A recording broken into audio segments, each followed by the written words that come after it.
어, 성탄 선물 받으셨나요? 올해는 산타크로스가 아직 못 왔대죠. 오다가 2주 격리 걸려가지고 1월 초에 나온다고.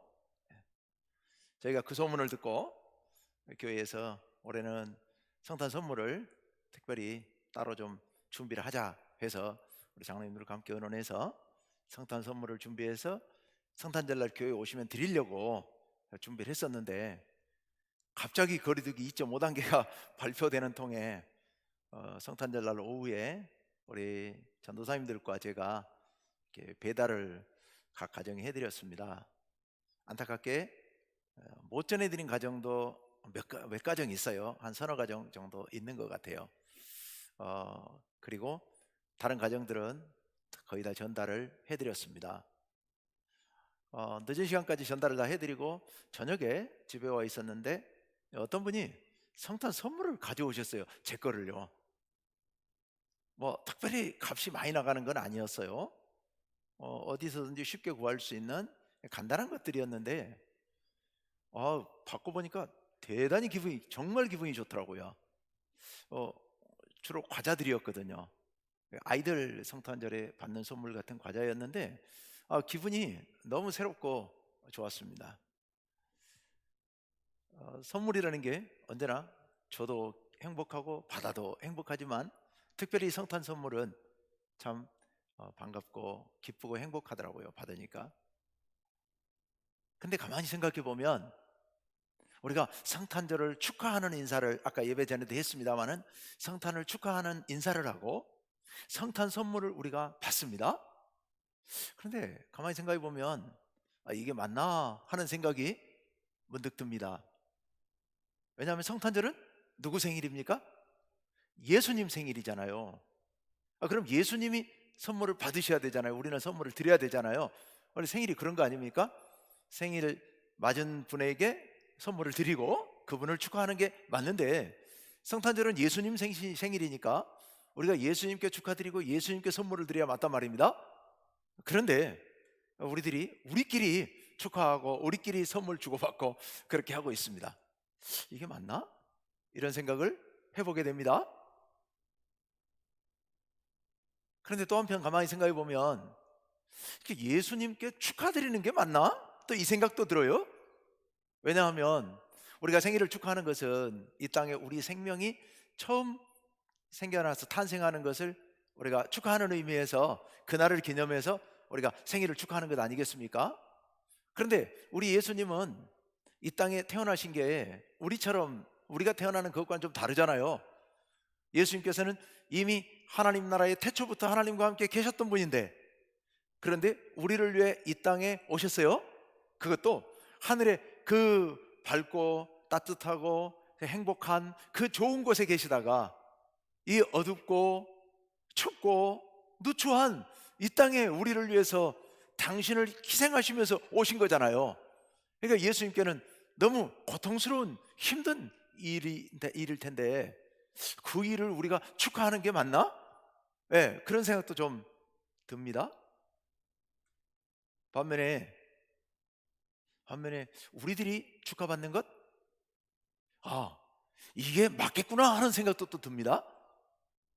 성탄절, 그래, 예수님 생일이지만 우리가 축하받는 것이 맞구나. 왜 맞을까요? 오늘 그 말씀을 함께 좀 나눠보려고 합니다. 왜 예수님 생일에 우리가 축하를 받아야 되고 우리가 선물을 받아야 되는지, 오늘 그 얘기를 나눠보려고 합니다. 여러분, 홍길동이 어, 아빠를 아빠라고 부르지 못하잖아요. 왜 그렇습니까? 홍길동은 아빠를 아빠라고 못 부릅니다. 그런데 홍길동만 아빠를 아빠라고 못 부르는 게 아니고, 오늘 본문에 보니까 사람들이 아버지를 아버지라고 아빠를 아빠라고 못 부르는 사람들이 나옵니다. 오늘 본문 말씀 갈라디아서 1장 1, 2절 말씀을 우리 먼저 한번 읽어봅시다. 네, 다 같이요, 시작. 내가 또 말하노니 유업을 이을 자가 모든 것의 주인이나 어렸을 동안에는 종과 다름이 없어서 그 아버지가 정한 때까지 후견인과 청지기 아래에 있나니. 아멘. 자, 오늘 여기는 유업을 이을 자에 대한 비유예요. 유업을 이을 자, 즉 유산을 받은 자. 아버지가 돌아가신 거예요. 아버지가 돌아가셨고 그리고 유산을 물려받게 됐어요. 그런데 이 유산의 주인이 됐는데, 유산을 물려받았는데, 그런데 그 유산을 주인으로서 마음대로 어떻게 할 수가 없어요. 재산권을 행사할 수가 없는 거예요. 왜 그럴까요? 아직 나이가 어리거든요. 그 당시 전통에 의하면, 또 로마 법에 의하면 아버지가 어린 아들에게 유산을 상속해주고 세상을 먼저 떠날 때는 대신 후견인이나 아니면 청지기에게 맡겨놓게 돼요. 그러면서 몇 살이 될 때까지 이 후견인이나 청지기가 그 재산권을 행사할 수 있게 해놓는 거예요. 그러면 이 유업을 이을 자, 유산을 받은 자는 유산은 받은 주인이지만 그 재산을 주인으로서 권리를 행사할 수 없고 후견인이나 청지기의 결정에 따라야만 하는 거예요. 그러니까 마치 후견인이나 청지기 아래에 있는 것 같은 거죠. 셋째 줄 2절에 있는 것처럼 후견인과 청지기 아래에 있다고요. 근데 후견인이라고 하는 사람들은 대개 그 당시 가정교사들이었어요. 월급을 받고 고용된 가정교사예요. 자기가 주인이고 후견인은 고용된 사람입니다. 청지기는요, 더더군다나 청지기는 그 집의 종이에요.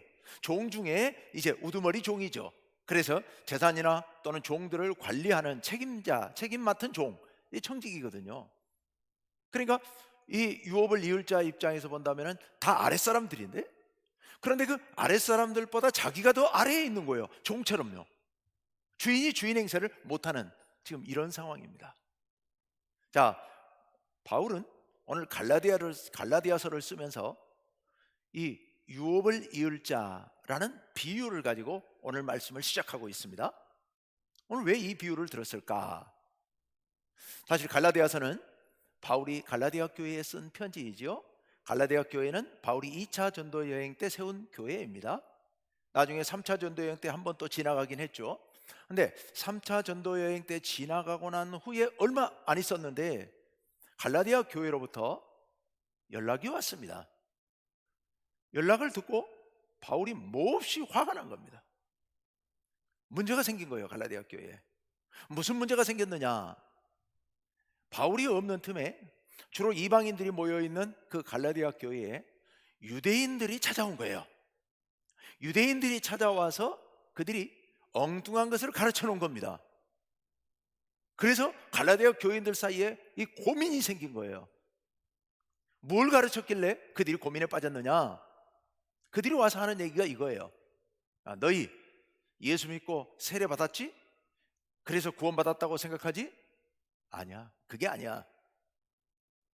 너희가 진정으로 구원을 받으려면, 진정으로 하나님의 구원자들이 되려면, 하나님의 자녀가 되려면 율법을 지켜야 돼. 할례를 받아야 돼. 유대인들처럼 율법을 지키고 할례를 받지 않으면 참된 구원을 받을 수 없어 라고 얘기를 한 거예요. 그 갈라디아 교인들이 들어보니까 그럴 것 같거든요. 그럴 것 같은 거예요. 그래서 이 갈라디아 교인들이 고민에 빠진 거예요. 이제서 할례를 받기도 그렇고 율법을 다 지키자니 그 율법은 유대인들도 다 못 지키는 그 복잡한 율법을 어떻게 다 지키냔 말입니다. 고민에 빠진 거죠. 그 사실을 바울이 전해 듣고 몹시 분노해서 지금 이야기를 하고 있는 겁니다. 그러면서 바울이 이제 그들에게 그게 아니라는 것을 가르치고 있는데요. 3절 말씀을 우리 같이 한번 읽어봅시다. 네. 자, 다 같이 3절 말씀 시작. 이와 같이 우리도 어렸을 때에 이 세상의 초등학문 아래에 있어서 종노릇 하였더니. 아멘. 이와 같이 우리도 어렸을 때에 여기서 어렸을 때란 예수님을 믿기 전 얘기예요. 이방인들이니까 예수님의 복음을 듣기 전, 예수님을 몰랐던 때, 그때는 세상의 초등학문 아래에 있었다는 거예요. 근데 여기 초등학문이 뭐냐? 그 밑에 괄호 안에 있는 것은 여러분 성경에도 다 있는 그 각주에 있는 내용이에요. 초등학문에 대해서 뭐라고 써놨느냐? 원래 이건 헬라어다. 헬라어의 스토이헤이아라고 하는 말이다 라는 거예요. 그런데 그 스토이헤이아가 뭐냐? 고대의 우주관과 운명론 같은 거다라고 여러분 성경에도 설명이 되어 있을 겁니다. 이거 어렵죠? 이렇게 해놔도. 이게 무슨 뜻이냐? 아주 간단하게 쉽게 얘기한다면, 고대 우리도 전에 복음을 몰랐을 적에 우리나라의 사람들의 상식이나 전통이나 문화에 의해서 갖고 있는 나름대로 이 우주, 세상 이런 것들에 대한 이치, 이런 것들에 대해서 우리가 알고 있는 생각들이 있었다는 겁니다. 갖고 있는 생각들이 있었다는 겁니다. 바로 이게 초등학문인데요. 예를 들자면 이런 거예요. 세상에는 천지신명이 있고, 그리고 바다에 가면 용왕이 있고, 집에 가서 부엌에 가면 조왕신이 있고, 마을 앞에 가면 선앙당에 선왕신이 있고요. 온통 온 세상은 이 귀신들이 있다는 거예요. 그래서 그것들을 잘 섬기고 그것들을 따라야 되고, 그것들이 분노하면 우리가 벌을 받게 되고 우리가 어려움을 겪게 된다고 하는, 그게 우리 어른들 몇 대만 올라가면 당연한 상식 아니었습니까? 바로 그런 걸 얘기하는 거예요. 그런 예수 믿기 전에 알고 있었던, 세상에서 갖고 있었던 기본적인 상식들, 전통들, 이 세상이 어떻게 움직이고 있는지 하는 그런 것들, 신화적인 이야기들, 이런 것들이 초등학문이지요. 그래서 거기에 매여 있었다는 겁니다. 거기에 매여서 뭘 했느냐? 종노릇을 했어요. 우리 어른들도 그랬잖아요. 그래서 집에서 맨날 조왕신에게 빌고 조상신에게 제사 드리고, 조상신 1년에 한 번씩 돌아가신 조상들에게 제사를 지내잖아요. 음식을 잘 차려놓고, 아무리 못 살아도 제삿날만큼은 음식을 잘 차려놓지 않습니까? 그리고 우리 조상 귀신이 따라올 때 그 옆에 따라오는 귀신들도 문 밖에 있잖아요. 그래서 문 밖에다가 또 재물을 갖다가 또 대문 밖에도 갖다 놓고 막 그러지 않습니까? 안 그러면 큰일 날 것처럼 종이 되어 있는 거예요. 그런 신화적인 이야기들의 노예가 되어 살아가고 있었던 거예요. 우리가 전에 그렇게 종들이었다는 겁니다. 종들이었다. 그런데 그들만, 이방인들, 예수님을 모르는, 하나님을 모르는 이방인들만 종이 되고 노예가 되는 게 아니라 유대인들도 종이고 노예였다는 겁니다. 5절 상반절 말씀 한번 띄워주십시오. 다 함께요. 시작. 율법 아래에 있는 자들을 속량하시고. 아멘. 이건 지금 무슨 말씀이냐면, 율법 아래에 있는 자들도 구원해 주셨다는 거예요. 예수님께서 구원해 주셨다는 얘기인데, 왜 율법 아래에 있는데 예수님께서 그들을 구원하셔야 됐을까요? 율법 아래에 있다는 얘기는 하나님의 백성이란 얘기예요. 하나님의 선택받은 유대인들이란 얘기예요. 그들은 자신들이 이미 구원받았다고 생각했어요. 할례도 받았고 율법도 지키니까요. 그런데 그들도 속량이 필요하다는 거예요. 구원이 필요하다는 거예요. 왜냐하면 그들도 종이 되어 있고 그들도 노예가 되어 있기 때문에요. 무엇에 종이 되어 있고 무엇에 노예가 되어 있느냐? 율법이에요. 율법을 하나님께서 왜 주신 겁니까? 유대인들에게만 특별히, 이스라엘 사람들에게만 특별히 율법을 주신 이유는 그들을 구원하시기 위함이었죠. 그들을 이 세상의 어려움으로부터 자유케 하시기 위함이었죠. 온 백성들이 세상의 그런 잘못된 신화들이라든지 잘못된 생각의 노예가 되어서 이 땅에서 어렵게 살아가는 많은 사람들을 해방시키시기 위하여서 하나님께서 율법을 주셨고, 그 율법 안에서 자유함을 누리면서 살라고, 하나님의 백성으로 살라고 율법을 주셨는데, 그런데 유대인들은 그 율법 아래에 있는 거예요. 율법을, 하나님께서 주신 율법을 도구 삼아서 자유롭게 살라고 말씀하셨는데 율법 밑에 깔려버린 거예요. 누가 그렇게 했는데요? 자기들이 그렇게 한 거죠. 어쩌다가 하나님께서 자유를 주시기 위해서 주신 율법이 어쩌다가 그들 위에 있어서 유대인들이 그들 율법 아래에 들어가서 눌리게 됐을까요? 억압받게 되었을까요? 율법주의의 위험성인데요, 제가 자주 말씀드리는 거니까 여러분 기억하시는지 모르겠습니다. 율법으로 인해서 우리가 자유함을 누리는 것이 아니라 율법을 행함으로 말미암아 내 업적을 쌓으려는 생각이 앞서게 되면서, 내가 율법을 잘 지킴으로 인하여서 내가 의를 행하고 하나님 앞에 가서 내가 그렇게, 네가 그렇게 율법을 잘 지켰으니 네가 바로 의인이구나 라고 인정받으려고, 그렇게 해서 내가 율법을 지키려고 아등바등 하다 보니까 율법의 종이 되고 율법의 노예가 되어버리는 겁니다. 다른 예를 하나 들어볼까요? 우리가 지금 지난 7월 1일부터 우리 말씀 통독 운동을 하고 있지 않습니까? 왜 제가 그걸 하자고 그랬습니까? 이 코로나 위기 상황 가운데서도 하나님 말씀 안에 있자고요, 하나님께 더 가까워지자고요, 그 말씀을 통독하는 과정에서 하나님의 뜻을 발견하고 하나님의 사랑을 누리면서 그 안에서 행복하게 살자고요. 그래서 말씀을 읽자고 그랬는데, 읽다 보면 우리가 그런 마음이 생기잖아요. 인간이니까 어서 이 통독을 끝내야 된다는 생각에 사로잡히게 되지요. 그리고 통독을 한 번 하고 두 번 하고 세 번 하고 이래서, 야, 내가 통독했다, 이거 통독을 해야 돼, 몇 번을 해야 돼, 막 이런 생각에 이 생각이 앞서게 되는 거예요.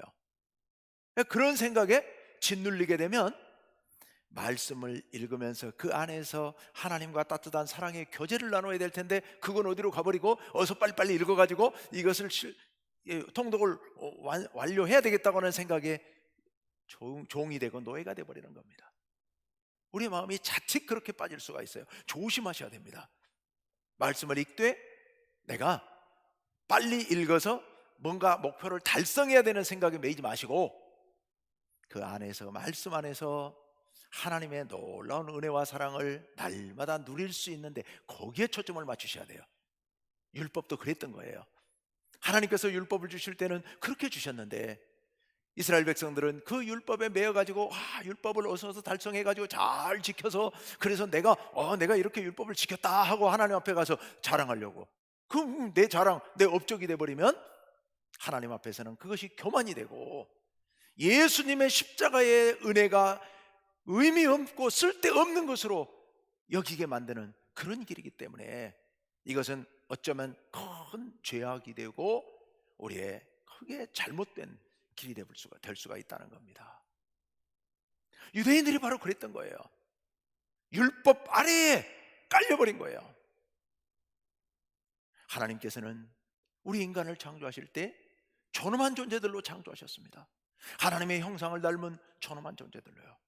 그래서 이 땅에 살아가면서 하나님의 은혜 안에서, 하나님의 사랑 안에서 마음껏 자유롭게 행복하게 살라고 우리를 창조해 주셨건만, 이방인들은 초등학문의 노예가 되고 유대인들은 율법의 노예가 되어서 고통 가운데 살아가고 있는 겁니다. 정말로 안타까운 일이죠. 지금 유대인들이 갈라디아 교회를 찾아와 가지고서 그들이 복음 안에서 자유함을 얻었는데 그들을 향해서 너희 율법도 지키라 함으로써 그들마저도 율법의 노예로 삼으려고 하고 있다는 겁니다.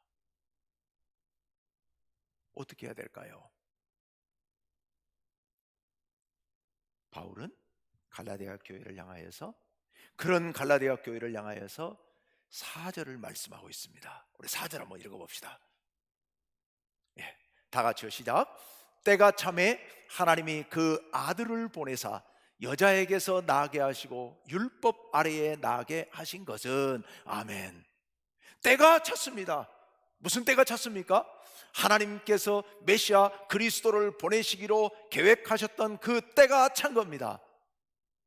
그래서 예수님을, 당신의 아들을 이 땅에 보내주셨습니다. 그런데 여자에게서 나게 하시고 율법 아래에 나게 하셨습니다. 그건 무슨 뜻이냐면 우리와 똑같이 나게 하셨다는 뜻이에요. 우리 인간들처럼 똑같이 인간이 되게 하셨다는 거예요. 그래서 우리의 아픔과 고통을 다 겪도록 그렇게 나게 하셨다는 거예요. 어쨌든 때가 차니까 하나님께서 당신의 계획대로 당신의 사랑하는 아들 예수님을 여자의 아들로 태어나게 하셨습니다. 그래서요, 다시 5절로 갑니다. 다 같이요, 시작. 율법 아래에 있는 자들을 속량하시고 우리로 아들의 명분을 얻게 하려 하심이라. 아멘. 율법 아래에 있는 자들이 아까 누구라고요? 유대인들요. 그들을 속량하셨어요. 누가요? 예수님. 하나님께서 아들을 보내셔서 그들을 자유케 하시려고 하셨다는 말씀입니다. 뿐만 아니라 우리로, 여기 우리는 누구예요? 바울과 갈라디아 교인들요. 이들은 원래 이방인, 특히 갈라디아 교인들은 원래 이방인들이었어요. 이들 역시도 세상 초등학문 안에 노예가 되어 있었던 자들이죠. 그런데 그들 모두에게 무엇을 얻게 하려 하심이라? 아들의 명분을 얻게 하려 하심이라. 아멘. 여러분, 예수님께서 이 땅에 오신 목적이 뭐라고요? 우리가 아들의 명분을 얻게 하려 하심이라. 누구의 아들일까요? 하나님의 아들이죠. 하나님의 아들, 하나님의 딸, 하나님의 자녀, 하나님의 아들, 딸, 하나님의 자녀의 명분을 얻게 하시려고요. 그래서 아들 예수님을 보내셨다는 겁니다. 우리는 더 이상 종이 아니에요. 우리는 더 이상 후견인도 아니고, 우리는 더 이상 청지기도 아니에요. 우리는 하나님의 아들인 겁니다. 우리는 더 이상 율법 아래에 있지 않습니다. 하나님의 아들이니까요. 하나님의 아들의 명분을 얻었으니까요. 얼마나 귀하고 복된 일입니까, 여러분?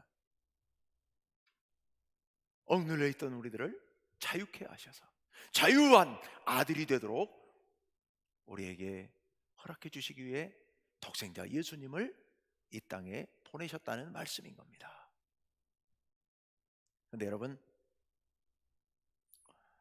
홍길동에게 갑자기 이제부터 네가 나를 아버지라고 불러라 하고 해서 아버지라고 쉽게 입이 떨어질까요? 이게 쉽지가 않죠. 우리는 하나님께 기도할 때 하나님 아버지 하고 기도하죠. 이거 여러분 무심코 하시는지 모르겠습니다만 대단한 특권 아닙니까? 저 예수 안 믿는 사람들 보고 기도하라 그러면 하나님 할 수는 있을지 몰라도 아버지 소리는 못하죠. 감히 어떻게 하나님을 아버지라고 부르겠습니까? 처음 믿는 분들도 하나님하고 기도는 해도, 또 주여하고는 기도를 해도 아버지하고 기도는 이게 좀 시간이 흘러야 나오거든요. 이게 쉽지 않거든요. 그렇지 않습니까? 야, 이거 하나님을 아버지라고 부를 수 있는 것은 대단한 특권이에요. 아무나 못합니다. 그러니까 그동안에 율법에 억눌려서 종살이 하던 자들, 초등학문에 억눌려서 종살이 하던 자들이 감히 하나님을 아버지라고, 아버지 명분, 하나님의 아들이라는 명분을 주셨지만 그렇다고 해서 하나님을 갑자기 아버지라고 부르기는 어려워요. 그런데요, 하나님께서 그런 사람들도 예수님만 믿으면 하나님을 아버지라고 부를 수 있도록 입을 열어주세요. 어떻게 열어주시느냐? 6절을 봅시다. 6절 시작.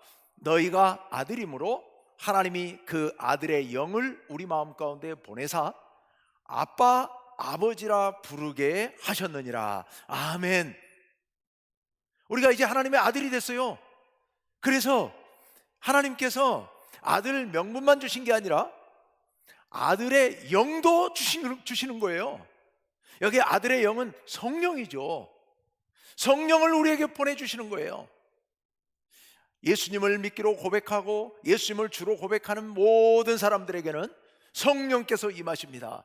성령이 임하셔서 우리의 마음을 감동시키시고 우리의 입을 열어서 하나님을 하나님이라고 부를 뿐만 아니라 하나님을 아빠라고 부를 수 있도록, 하나님을 아버지라고 부를 수 있도록 성령께서 우리를 인도해 주신다는 말씀이에요. 성령의 감동이 아니면 감히 우리 인간이 어떻게 하나님을 아빠라고 부를 수 있겠습니까? 하나님을 어찌 우리가 아버지라고 부를 수 있겠습니까? 그런데 성령께서 감동하셔서 우리의 입을 열어 하나님을 아빠라고, 아버지라고 부를 수 있게 인도하시는 줄로 믿습니다. 여기 아빠는요, 원래 우리나라 말이 아니고 예수님께서 사용하셨던 언어 아람어예요. 근데 아람어에도 아버지를 아빠라고 부르고 우리말도 아버지를 아빠라고 불러서 이게 같아요. 그래서 지금 여기 그대로 실려 있는데 아빠. 두 번째 나와 있는 아버지는 요건 또 헬라어예요. 헬라어의 파테르가 아버지거든요. 그러니까 이게 아빠는 아람어, 아버지는 헬라어, 요걸 같이 써놨어요. 둘 중에 아무거나 하면 돼요. 아무거나 하면 되는데, 이제 우리는 또 이게 성경 말씀을 워낙 좋아하다 보니까 그냥 아빠, 아버지 이렇게 또 부르기도 하죠. 같이 부르기도 하죠. 어쨌거나 너무 좋은 말입니다. 너무 정겹고 너무 사랑스러운 표현이죠. 그 표현을 세상 사람들은 못합니다. 오직 성령의 인도하심을 받는 사람들만 부를 수 있는 특별한 말씀이죠. 특별한 호칭이죠. 우리 모두는 그렇게 하나님을 아빠라고 부를 수 있는, 아버지라고 부를 수 있는 특권을 부여받은 사람들이, 거기다가 부를 수 있도록 성령의 감동하심도 받은 사람들이에요. 근데 그게 다가 아닙니다. 그게 다가 아니에요. 더 놀라운 특권이 또 있어요. 이게 뭐냐? 7절을 봅시다. 마지막 7절. 다 같이요. 시작. 그러므로 내가 이후로는 종이 아니요 아들이니, 아들이면 하나님으로 말미암아 유업을 받을 자니라. 아멘. 우리는 이제는 종이 아니고 아들이에요. 아들이에요. 근데 아들이면 하나님으로 말미암아, 즉 하나님을 통하여서 뭘 받아요? 유업을 받을 자예요. 한마디로 유산을 받을 자예요. 하나님의 상속자들이에요. 하나님께서 돌아가시지는 않으니까 우리가 말하는 상속 개념하고는 약간 다르죠. 요거는 하나님께서 살아계시지만 우리들에게, 아들들에게 주시는 특권, 그 특권으로서 우리에게 주는 것들, 우리가 받아 누릴 수 있는 것들, 그게 바로 유산이고, 그걸 받을 사람들인 우리들이 바로 유업을 받을 자, 상속자들이에요. 하나님께서 우리에게 뭘 주실까요? 여러분, 뭘 주시면 좋겠어요? 하나님 우리에게 유산을 주신대요. 유업을 주신대요. 뭘 주실 것 같아요? 높은 고위 직책을 주실까요? 아니면 재산을 주실까요? 뭐 황금? 로또? 우리 하나님께서 우리에게 주시려고 예비하신 게 있습니다. 하나님의 나라요. 하나님의 나라. 여러분, 하나님께서 우리들에게 하나님의 나라를 유업으로 주실 줄로 믿습니다. 정말 놀라운 축복이죠. 엄청난 축복이죠. 우린 그냥 늘 우리가 하나님의 나라 어떻게든 그냥 그 구멍을 뚫어서, 바늘구멍을 뚫고 하나님 나라에 어떻게든 들어가야지, 혹시 이런 생각을 하실는지 모르겠습니다만은 그렇게 째째하게 생각하지 맙시다. 더 크게 하나님께서 하나님의 나라를 우리들에게 유업으로 주신다고 말씀하십니다. 유산으로. 그 하나님의 나라에 가서 우리는 왕으로서, 하나님의 아들 왕자로서 온 세상을 다스리며 살아가게 될 줄로 믿습니다. 그 놀라운 복을 받는 하나님의 유업을 받을 자들이 바로 우리들이라는 사실이에요. 그런데 그걸 모르고 우리가 종살이를 하는 거죠. 종살이를 했던 거예요. 그런 정말 안타깝게도 세상의 초등학문의 종이 되고, 그리고 율법의 종이 되어 살아가던 우리들을 자유케 하시고, 그리고 하나님을 아빠, 아버지라고 부를 수 있게 하시고, 그리고 하나님의 그 유업을 받을 자들로 우리를 당당히 세워주시기 위하여 하나님께서 아들을 보내셨던 거예요. 우리들에게요. 하나님께서 그 아들을 우리에게 보내셨고, 그 아들 예수님이 탄생하신 날이 바로 어제 그제 성탄절이었던 거예요. 그러니 여러분, 누가 축하받아야 되겠어요? 우리가 받아야죠. 우리가 축하받아야죠. 왜요? 성탄절로 인해서, 예수님께서 이 땅에 오심으로 인하여서 우리가 이 놀라운 복을 받아 누리게 됐으니, 이 성탄절이야말로 참으로 우리에게 너무도 기쁘고 너무도 행복한 날이지 않습니까? 그래서 우리 모두 같이 서로 메리 크리스마스 축하하고, 성탄을 축하하고, 선물을 주고 선물을 받고 뭐 그러는 거죠. 물론 하나님께 감사하고 우리 예수님께 감사하고요. 너무 감사하잖아요. 근데 안타깝게도 모르는 사람들도 많잖아요. 성탄절이 되면 산타클로스만 기다리고 있고, 그리고 뭐 자기들끼리 파티를 벌리고 선물도 주고받고 잔치도 벌이지만 왜 그게 그런 날인지를 전혀 모르는 이 세상 사람들, 너무 안타깝지 않습니까? 우리에게는 그들에게 이 복음을 전할 사명도 있죠. 우리 모두는 이 성탄을 지나면서 참으로 이 기쁨을 성탄절만 아니라 두고두고 평생토록 하나님 나라 갈 때까지 날마다 마음껏 누려야 될 줄로 믿습니다. 뿐만 아니라 우리만 누릴 게 아니라 알지 못하는 많은 사람들에게 우리가 또 이 기쁜 소식도 증거해야 될 줄로 믿습니다. 이 성탄의 기쁨을 하나님 나라 갈 때까지 영원토록 간직하시는 여러분 되시기를 간절히 바랍니다. 뿐만 아니라 알지 못하는 사람들에게도 우리가 힘있게 증거하시기를 간절히 바랍니다. 우리 함께 기도합시다.